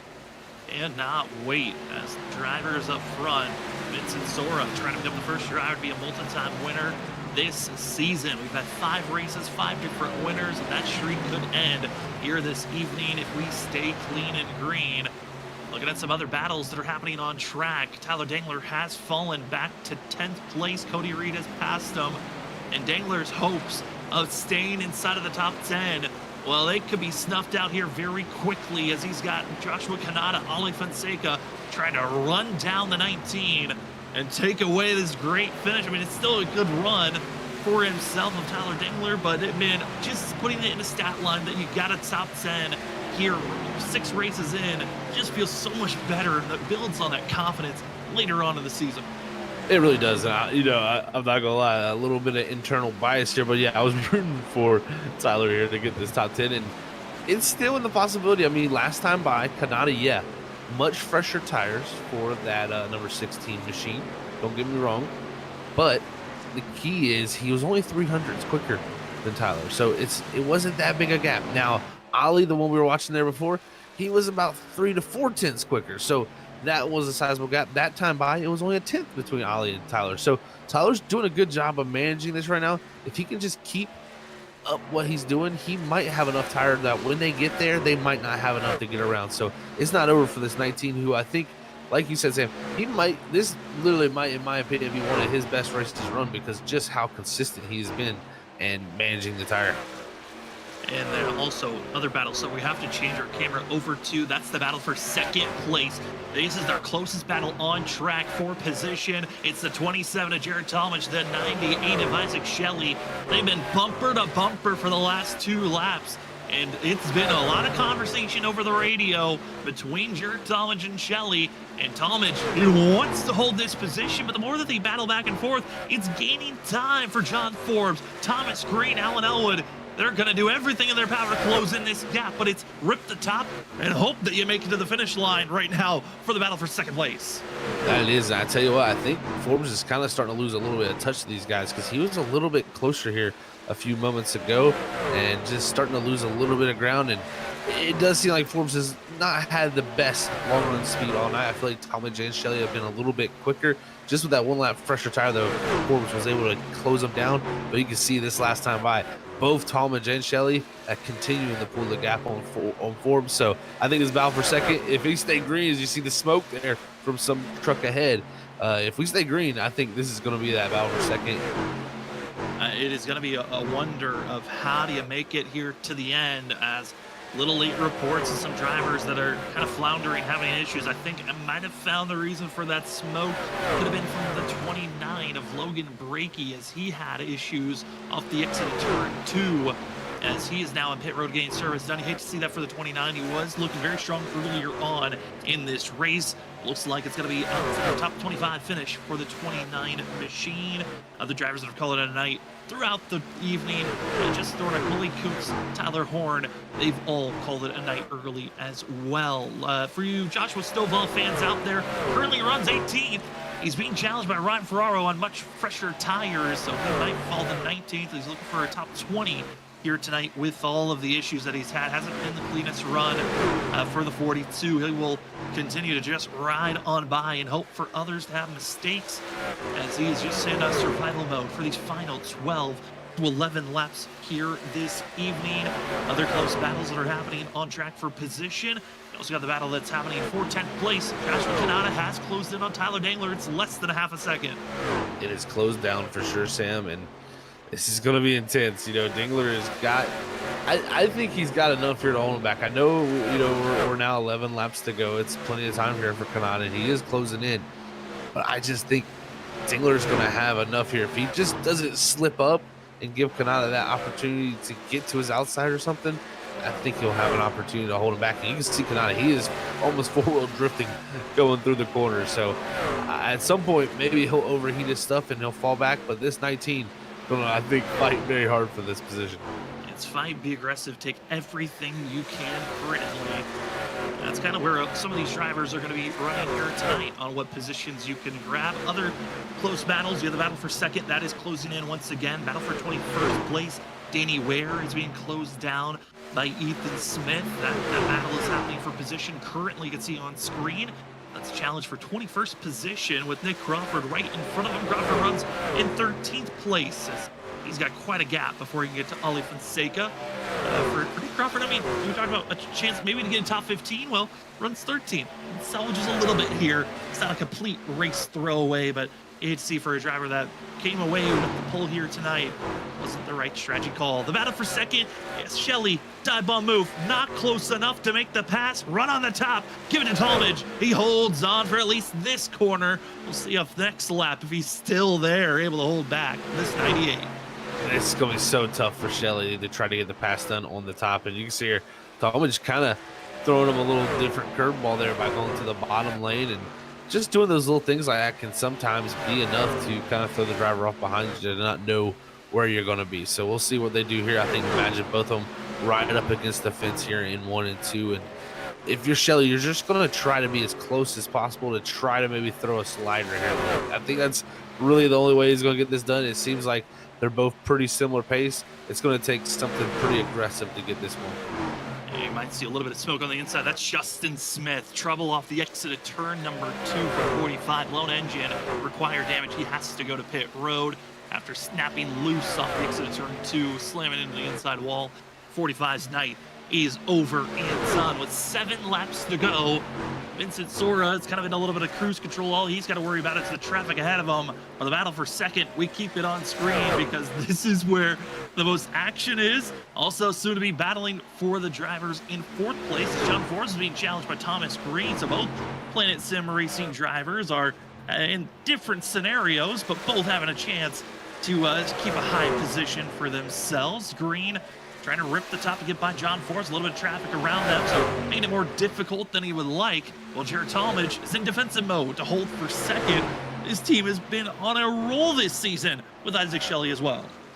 They really have, man. It's been excellent to see how well they've done it. You know, 2 of them haven't qualified the whole season. They've really just been able to march their way through and just be really good. So great teammates, great momentum for all of them. And it's great to see Shelley now, too, also getting a great run out of him tonight, because he's had speed and had moments. I just don't think he's had the finishes to go along with it yet. So if he can get this 3rd or 2nd, I think he'll be very satisfied.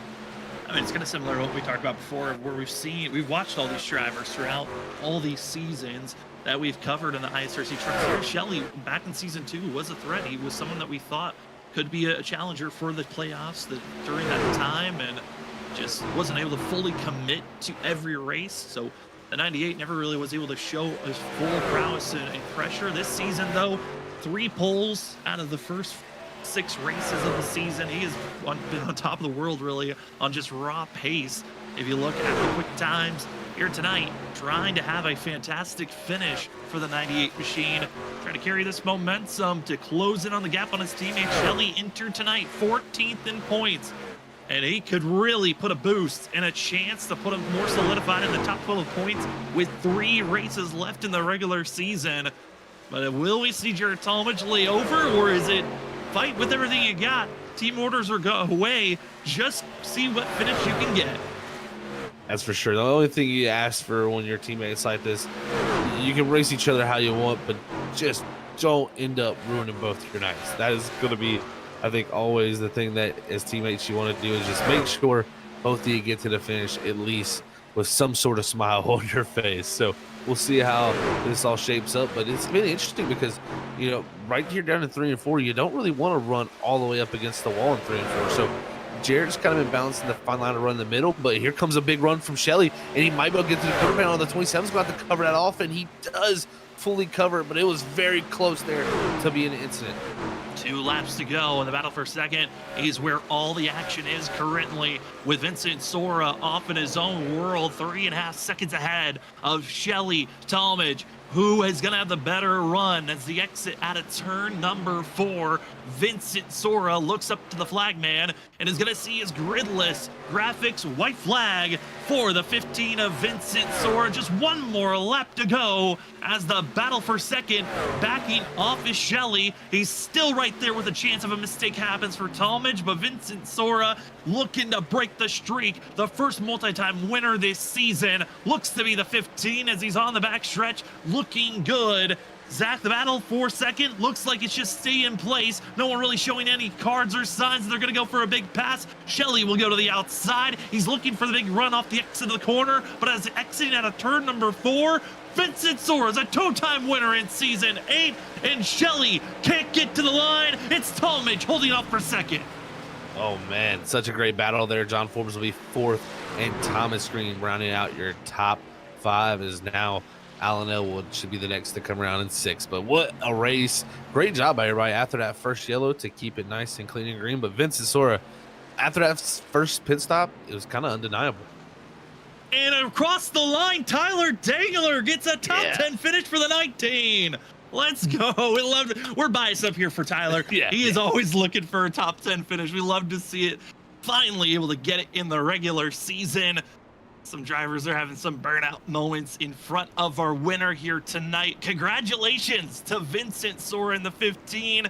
He gets to burn it down here this evening. Congratulations to Sora, 2-time winner this season, back into victory lane, where a track he's won a championship in the past, and this could be the charge for another chance to get a championship. Well, for us up in the booth, we will step away. When we come back, we will talk to our top 3, Vincent Sora, Jared Talmadge, Isaac Shelley, and the Spotlight Driver to get their thoughts on tonight's race. We'll be back right after this, and we cannot wait to see who will be our Spotlight Driver. We'll have to wait and see. We'll be back right after this.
Welcome back, ladies and gentlemen, to the ISRC Larry Productions Truck Series. Season 8, race number 6 of Atlanta '08 is in the books. And your victor is going to be the 15 machine of Vincent Sora. We get down to victory lane to talk to Vincent Sora. Vinny, it's Sam and Zach up in the booth.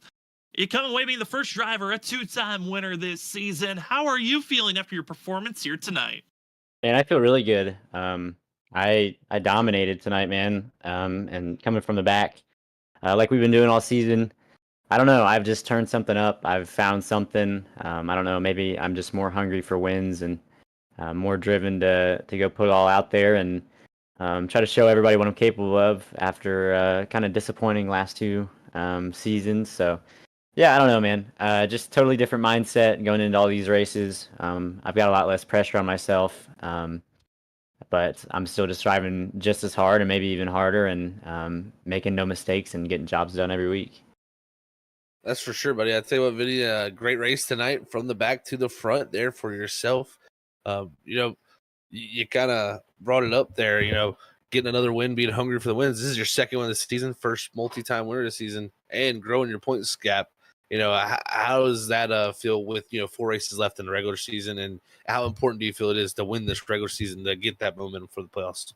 Oh, it's definitely huge. I mean, we saw John do it last season, and it really just propelled him and gave him such good momentum going into the playoffs. So yeah, I've got some good tracks coming up still, and then some really good tracks in the playoffs. So yeah, I definitely just need to keep this momentum flowing, go get some more race wins or top twos, whatever, and try to keep this points lead all the way through the rest of the season. Hey, Vinny, we saw how important tires were here tonight with all the different strategy calls of coming into pit road. What was it like for yourself trying to navigate with lap traffic you're closing in on and traffic trying to get by you at times as well? Yeah, it was really intense out there. I mean, the different tire strategies kind of worried me there for a second. I didn't know if Nick and his team, I don't know if that was I didn't know if that was going to work for him. But yeah, it was definitely intense. You'd have the guys who pit early who would just charge past you while you still had like 20 laps left in the run, and then it's like, man, okay, I hope I can catch them. And then the tire just means so much. You would catch them so fast that it really didn't make a difference for them. So yeah, tires were definitely ever important as they always are here. And the strategy was kind of fun to see play out tonight, and I'm just glad I was on the right end of it. It was awesome to watch Vinny on this charge from the back to the front and dominate for most of the evening. Before we let you go, the floor is now yours for any other shoutouts. Yeah, definitely just everybody who makes this possible, all the admins over here who do a great job every week, all my teammates at Cochran Store, Forbes Racing, and you guys for broadcasting. Well, thank you for giving us such a great show to call. That's going to be the 15 machine of Vincent Sora coming away with the win here tonight. Congratulations, Vinny, on your second win. Enjoy it, and good luck next week at Nashville Superspeedway. Thank you guys. Have a good one. You too, as that is Vincent Sora in the 15. Again, two-time winner this season, the first driver to be a multi-time winner. We go down to second place to talk to Jarrett Talmadge, which Talmadge also part of the cluster drivers who didn't qualify. And with coming up second, he will be our Whiplash SimCam's biggest mover of the day. Congratulations, Jarrett, on second place. You gave us the entertainment there late, trying to hold back Isaac Shelley for second. How are you feeling, though, after your performance here this evening? Feeling pretty ecstatic. That was a tough race to drive and tough to try and hold Ike back there. Like he was way faster than me. Considering that I consider this one of my worst tracks in the truck, I'm pretty ecstatic with second. Definitely a great job if this is one of your worst tracks, Jared. I mean, you've been so consistent all season long, man. So congrats on another great finish here tonight, man. But, with Isaac being so close there in the closing laps, how hard was it to pick and choose your lane? We know you wanted to be against the wall in 1 and 2, but it seemed like 3 and 4 was kind of more up to you, kind of what you wanted to do. Yeah, in 1 and 2 it was just kind of put on the wall, but 3 and 4 I just committed to the middle because I knew I'd be able to throw a block on exit if I needed to. He did get the top there rolling pretty well the last couple of laps, and I was worried that he was going to get a big enough run. I think down the front stretch with 2 or 3 to go, he did. I had to throw a slight block so I didn't get to my outside, but it was really tough. I mean, Jared, it was a blast to see all the runs going back and forth. We're going to be changing things up quite a bit with these final 3 races of the regular season. You entered tonight third in points. This is going to help you a little bit to gain on Thomas Green for second in points. So we have Nashville Superspeedway, Auto Club, Las Vegas. What is the ultimate goal with these final 3 races before we have the chase in just about a month? Just to continue the great consistency that I've had this season, really stepped up my game, and try and get another win or two before the playoffs start. Seems like a solid goal to go after. Well, Jared, before we let you go, the floor is now yours for any other shout outs. Yeah, shout out to my teammates Thomas and Ike. Shout out to you guys for on the broadcast. Shout out to Justin Forbes, Gridless Graphics for the sweet paint. Go get you one if you need one. And yeah, shout out to everybody who runs the league. I'll be the 27 machine of Jared Talmadge again, your Whiplash SimCam's biggest mover with a solid second place finish. Jared, enjoy this one and good luck next week at Nashville Superspeedway. Thank you. As we move from second place, we go down to third, where we got to see the battling going back and forth, and we were curious if he was going to really send it there late, but he'll come away third here tonight. We got Isaac Shelley with us, and Isaac, I mean, you've been quick on it when it comes to qualifying this season. You come away with a solid third place finish here tonight. How are you feeling after your performance here this evening? Feeling pretty good. Definitely my best race on an oval in this series. Just solid 9.5 out of 10 from start to finish. Definitely had the pace to win. Just that after that first pit stop, I let Vincent through because I just wanted to make lap time. I didn't want to fight him, and we were so even on pace that was kind of the deciding factor, and I just pushed too hard trying to get back to him and burn my stuff up. But yeah, overall really good race, good points day. Just yeah, I wanted to win on oval this year, and I still think I can. So I think there's a lot of good tracks just looking at the schedule, like Nashville, Darlington. Those are all really good tracks for me, so I'm really looking forward to them, and also thinking about the postseason and trying to get in that top 12, and tonight certainly helped. That really did, Isaac. That's kind of where I was going to go, man. First off, congrats on a great run, but 14th tonight coming here in points, and you were only, about 8 points out of that top 12. So you should definitely be moving closer towards that, or at least inside of that top 12 for the time being. I mean, how important do you feel like these next few races are going to be? Because like you said, you got at least a good one coming up at Nashville, but how do you feel like it is to finish out this regular season? First off, getting in the top 12, but have that momentum for the postseason like you're talking about. Yeah, I think it's just about peaking at the right time. I mean, first 2 races didn't go as planned, didn't finish well, didn't race well. But I mean, really since then, I know last week at Pocono got caught up in that restart wreck, but on track for a top 10 finish. So I mean, it's been running in the top 10, since then, and top 5, leading laps, getting poles, and just something I haven't been able to do in this series. I really put an emphasis on getting better at qualifying, because if you can qualify good, it just sets you up good for the race, and it's certainly paid off this season. So I've never really been in the position to be close to making the playoffs, so just enjoying the opportunity, so to speak, and yeah, hopefully these next 3 races we can just do what we did tonight, and we'll be in good shape. We're hoping for the same for you, Isaac. I mean, we're going to Nashville, Auto Club, Las Vegas. Of those 3, which one are you feeling the most confident about, and what's the reason why? I would say Nashville or Auto Club. I think I'm good there at all 3, but Auto Club just because of the options you have. I like tracks with options, Homestead, Atlanta, Darlington, where you have to really just, it's about running 90%. Those are just the tracks I excel at.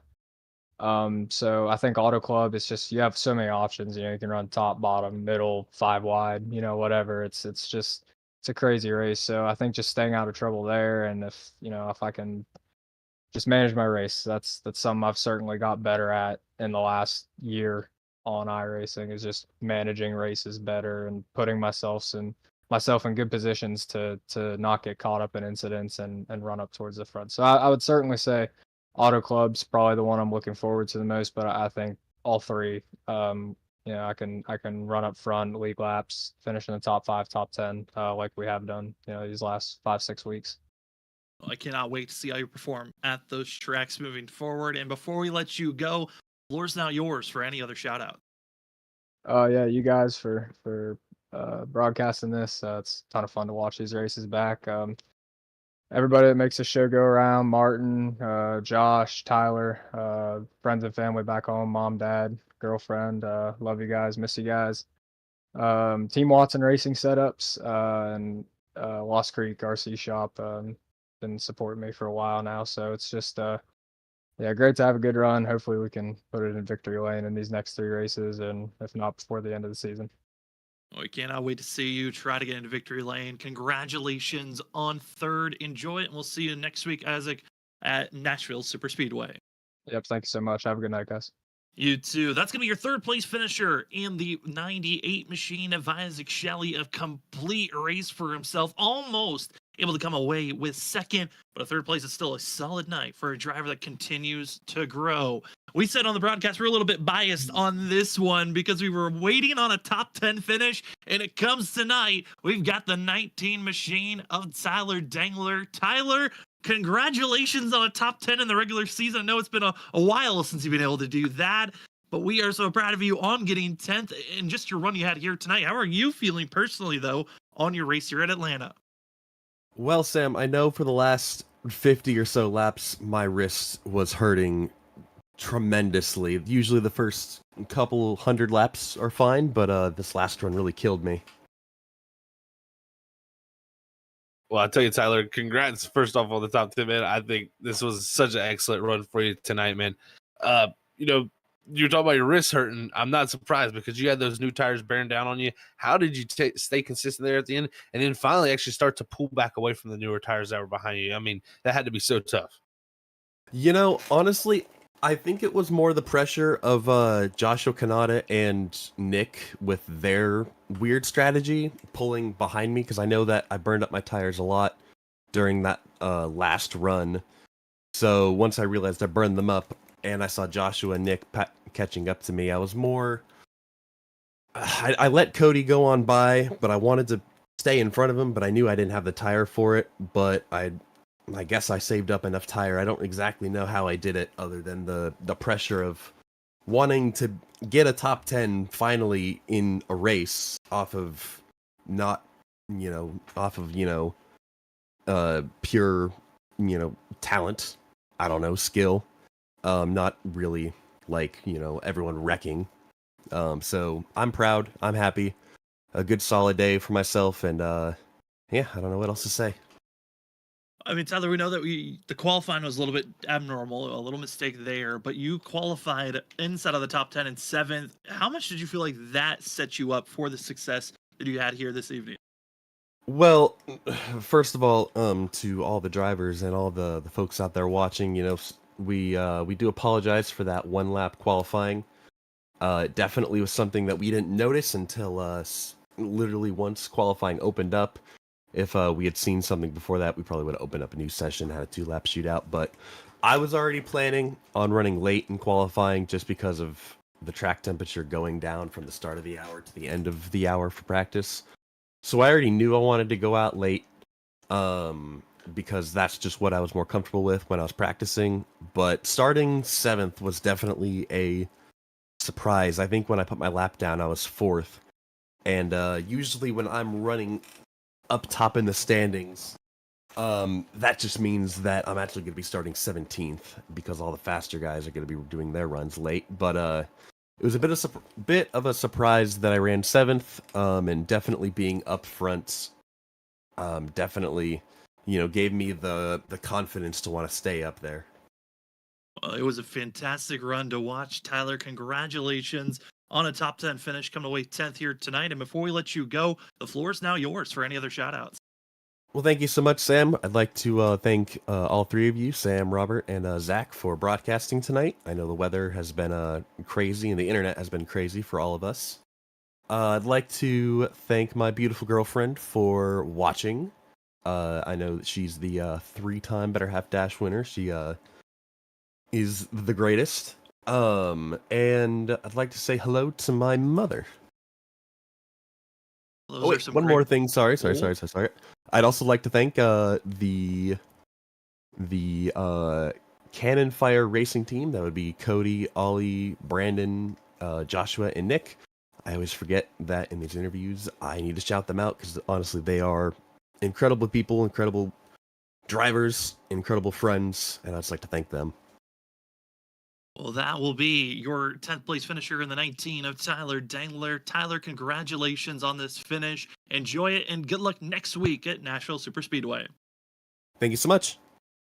Well, that will conclude our interviews here tonight. That was Zine, Vincent Sora, Jared Talmadge, Isaac Shelley, your top 3 finishers, your Whiplash Simcams. Biggest mover will go to the second place finisher of Jared Talmadge, who started in the back, not qualifying, marched his way up 22 positions. Vincent Sora went up 21, so they kind of followed in tow with one another, moving forward, and based off a raw pace, were able to find themselves finishing 1, 2, 3 of those that we got to talk with. John Forbes going away in 4th with Thomas Green 5th. 6th goes to Alan Elwood. Trenton jumps 7th. Cody Reed 8th. 9th was Noah Steele. And finishing out the top 10's Tyler Dangler. So we only had 1 caution here tonight. All the way back at lap number 5. And Zach, Clean and Green Racing, it changed up where a lot of drivers finished just because of some of the mistakes and errors that they made here this evening.